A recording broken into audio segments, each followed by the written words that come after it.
makes total sense that after having this kind of incredibly life-changing wonder experience of seeing the galaxy from off our planet, seeing our planet from far away, that it would completely change the way you see the world, and that it would be hard to recapture that kind of adrenaline of that experience.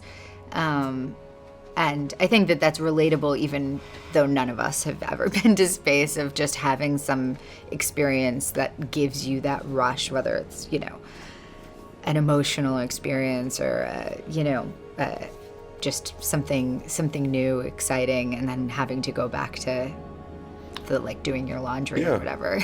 I mean, I think you see it a lot in sort of interpersonal relationships with, like, first responders, or you see it with people coming back from war, or, you know, various and sundry, especially people working in, like, high stakes kind of ORs and ERs and all these things where you're operating at such a high level of sort of risk reward that and catastrophic events can happen at any particular time, that you're just, it's not just adrenaline even, it's like you're just on this ride, and then when you're forced to power down and come back down, it can be, like, devastating, and especially when you're in a relationship with someone that doesn't understand what it is to be that high, and that I mean, metaphysically and physically and metaphorically, but yeah.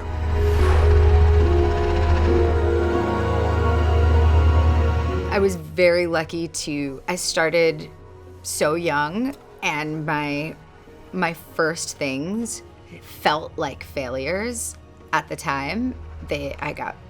My first film had, like, horrible reviews, horrible box office. And then now, 25 years later, it's still something that people tell me they love all the time and have seen the most. And then other things that I did early on that seemed like successes at the time, 20 years later, no one cares about. So it kind of gave me perspective that, like, what it seems like at the moment isn't necessarily the long-term reality of what the, like, lifespan of the art piece is, and also that you can kind of, even when it seems to go horribly wrong, you also had to navigate being a kid. Yeah. And, like, growing up. I didn't necessarily call it, like, a peak, but in terms of, it is always a shift when you're in, like, an artistic environment and you're creating something, and then you're out of it, and then you're just, as an actor, it's not like you can, like, practice at home or something. Like, you're either working or you're not doing your art. It's not the same as being a violinist. Right, or like a painter. Yeah. Right.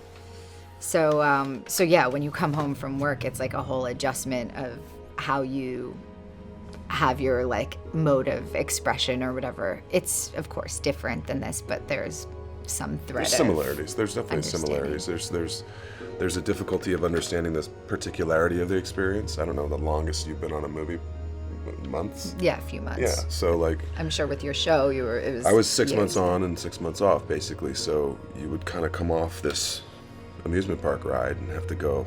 It would take me a couple weeks to kind of decompress and really just slow down to the point of where I could just be a normal person that wasn't waking up at 6 o'clock in the morning. Okay, let's go, let's get coffee, let's go, you know, and just have a life. A pretty great time to fight boredom. There's so many distractions out there, most of which are on our phones, but I like to read and listen to podcasts, and I like to be outside. I like to walk and play tennis and all that stuff.